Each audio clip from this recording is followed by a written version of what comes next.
nima deyapti bu?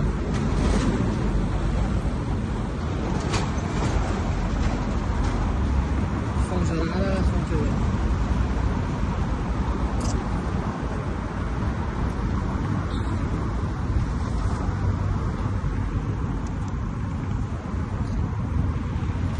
Nima edi bu? Ayting qani nima bo'lyapti?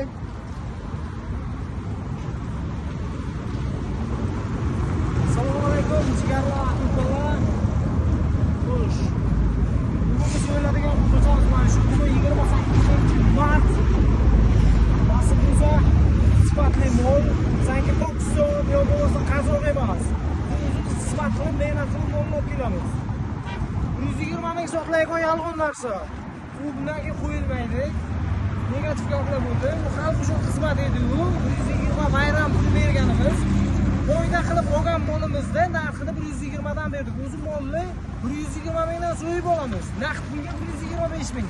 Bu bizga bahrimat qilmaydi. Negativlar ko'paygani hisobiga, shuni hisobiga biz ochiq haqiqatdan aytamiz.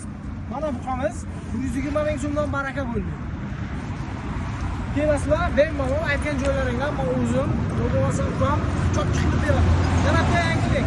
Nasib bo'lsa, erta seshanbadan tayyor molotey, Kuskavoy, Biriska aytgan joyingizdan tayyor shashlik, sagoy, dastavka hammasi ichiga.